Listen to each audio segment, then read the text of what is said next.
Hello, this is Thomas, K4SWL, and today I'm not actually out in the field, I'm in the shack. Been doing a really big project in the shack here where basically I took everything out, and I mean literally everything out of my shack and office, and cleaned in behind everything, rewired everything, tried to make things more efficient, and then only brought the things back in that I really wanted to keep in here.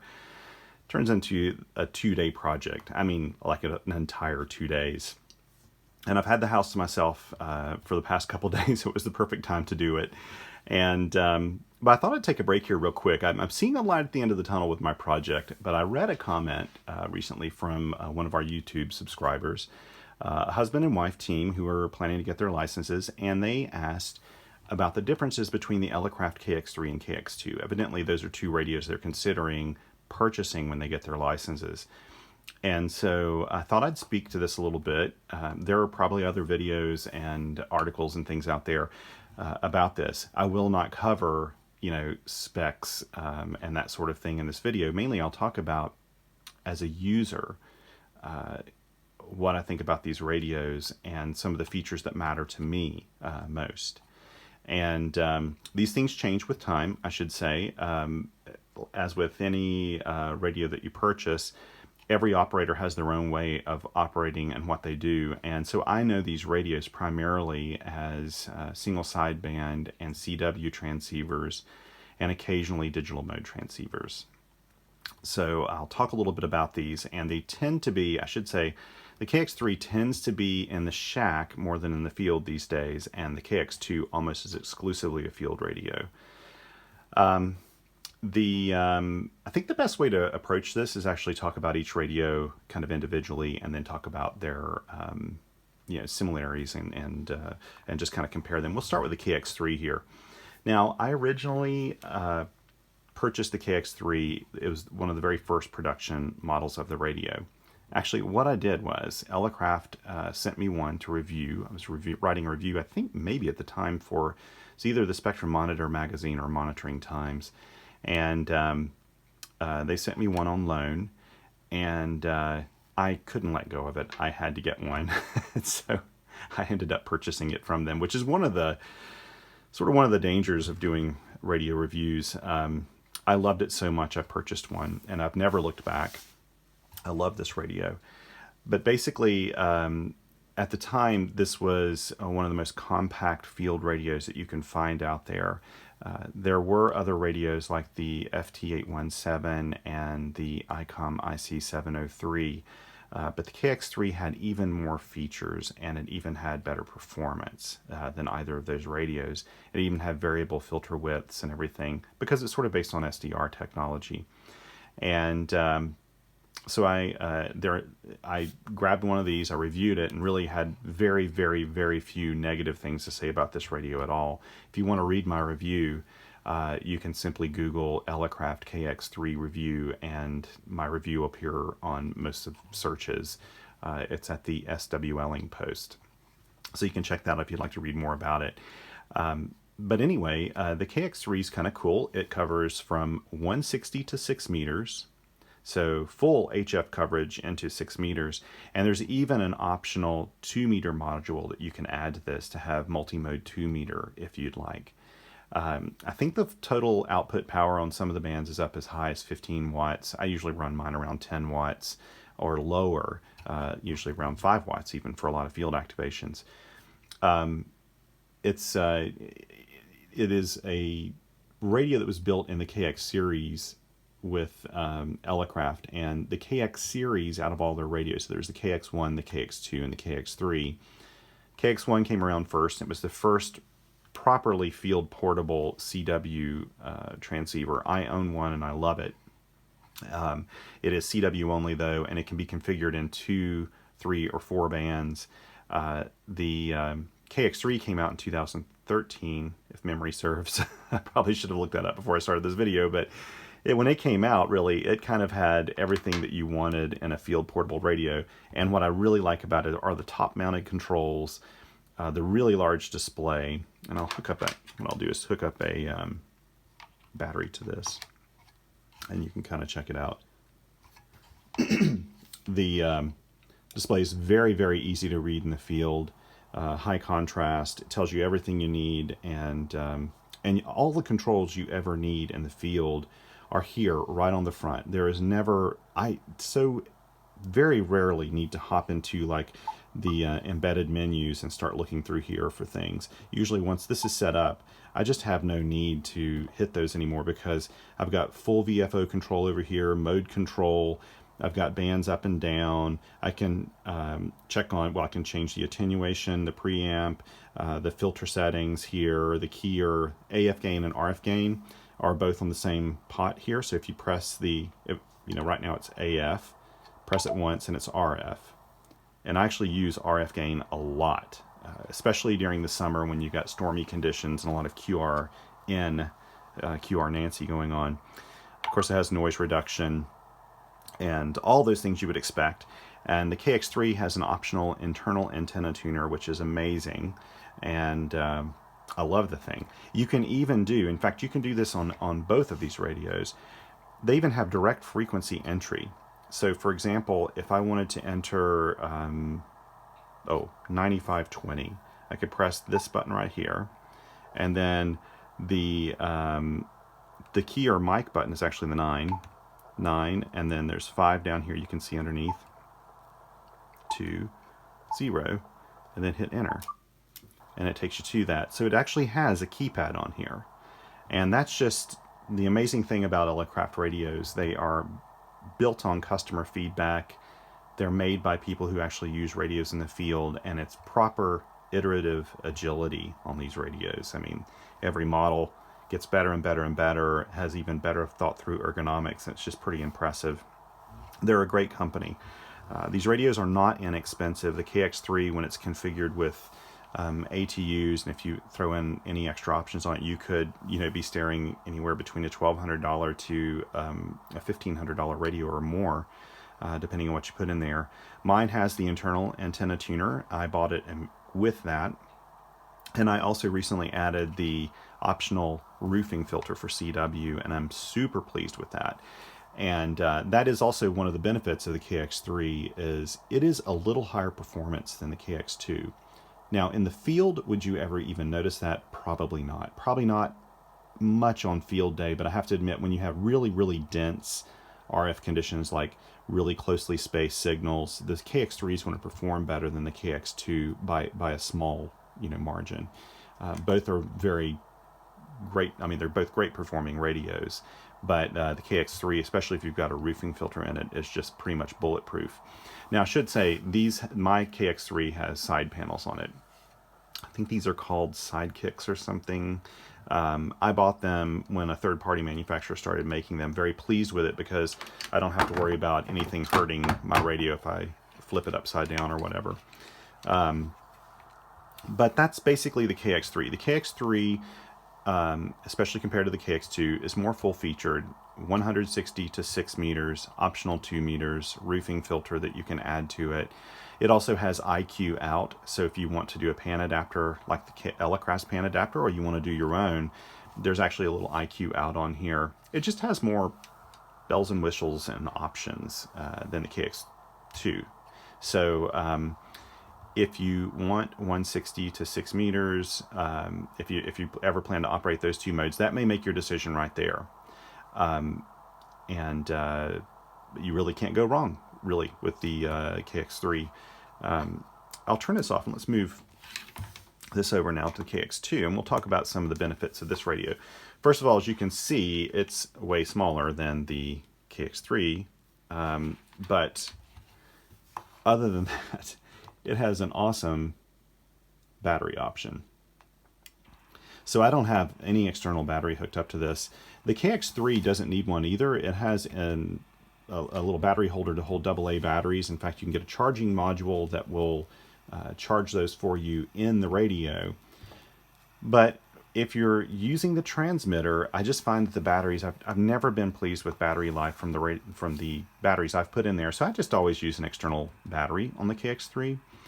The KX2 actually was built with a little lithium pack in mind. And it looks a little funny when you first do this, but you pull the back off this radio and you can see inside there's the lithium battery pack. I think that may be made by Tenergy for Elecraft, and works really, really well. You take it out, you charge it up, you put it back in. It cannot charge while it's in here, but the battery life is superb. I can operate the KX2 for very extended periods of time on this internal battery. In fact, I rarely ever hook this up to an external battery because of that.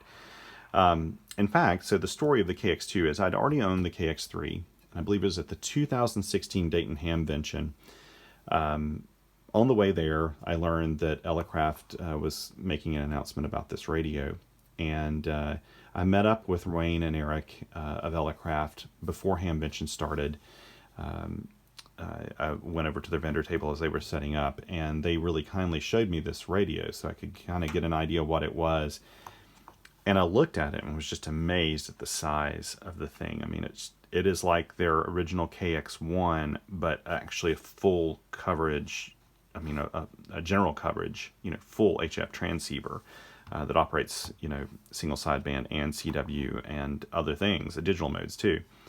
And I thought it was kind of a marvel of technology there. But right after Hamvention, in fact, right before Hamvention, on the way to Hamvention, I did my very first National Parks on the Air activations with my buddy Eric, WD8RIF. We left his house and did, I think, 3 parks on the way over to the Hamvention when it was held at Hera Arena then. I believe it was then. Anyway, the cool thing about this was, I had parks on the mind because the National Parks on the Air program was just a 1-year program, not to be confused with Parks on the Air or World Wildlife Flora and Fauna, which are separate and they go year to year. National Parks on the Air was a 1-year event, and so I was thinking about field radios when I went to Hamvention. I looked at this and thought, man, this thing's just nearly ideal. But you know what? I've got a great field radio right here. Why would I need a KX2? And so I wrote up a couple posts about it, and almost immediately after Hamvention, I took a trip with my family to Canada for 2 months. And during National Parks on the Air, I wanted to activate parks, but there are no parks to activate in Canada for a U.S. National Park Service. Maybe there was one, I think, that straddles the border, but I couldn't do it there. So I kind of had all this pent-up energy to do National Parks on the Air when I got back, and pretty much convinced myself when I was off-grid for a whole month on Prince Edward Island. I thought, man, I have really got to get a KX2. I think that would really be fun to take to the field. So I planned to review this anyway for a magazine, and so I contacted Elecraft, and they were ready to send me a loaner, and I said, no, I'll just go ahead and buy one of these things. So I bought the KX2 with the internal antenna tuner option, and I have to say that this is probably my favorite radio I've ever owned. I really, really love it. It does almost everything. It probably does 90% or maybe even 95% of what the KX3 can do, but it's just so much smaller. The negatives are that it doesn't have 160 meters and it doesn't have 6 meters. So like I said, if you want those 2 bands, you definitely need to grab the KX3. It also doesn't have any optional filters that you can install. There's no roofing filter you can install. There's no 2-meter module like you can get with the KX3. But, hey, if you're not looking to do 2 meters with this, if you're looking at it as an HF rig, then you're fine with it.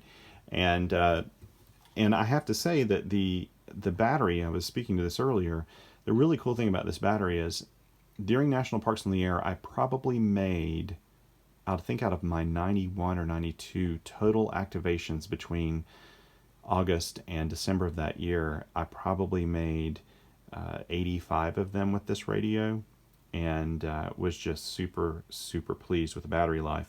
I found that I could operate for about an hour and 15 minutes at a full 10 watts until the voltage would drop enough that it would go down to 5 watts. But then I could operate 5 watts for probably an hour or 2 more. Of course, you can extend the battery life of this if you start out just using 5 watts. And so I'm super pleased with it. It really, another cool thing about it is and this is something that the KX3 does not have, it actually has a built-in microphone. So you can use this like an HT. In fact, you can get a telescoping whip antenna, and you connect a counterpoise down here. You really do have to have a counterpoise to use those things on HF. Throw a counterpoise on the ground, and you can actually operate this like an HT. And the microphone that's built into it isn't bad. One time I did a field activation, and I somehow left my microphone at home, and I was able to use the radio, just the built-in mic, to do all my activations, and it worked out really well. The KX3 is lighter weight than the the KX2 is lighter weight than the KX3, and that basically comes down to the real question. If size and weight and overall portability matter, then the KX2 is your option, really. If you're wanting to go to an extreme in terms of carrying a full shack in your pack, and you want to keep it as small as possible, the KX2 is really the radio you want to go for, just because it's just a little more portable. And I love it. Like I said, I use this radio more than any others, mainly because I am a field radio guy. I love, and I have been reviewing the ICOM IC705, which is an amazing piece of QRP technology, and I love that radio.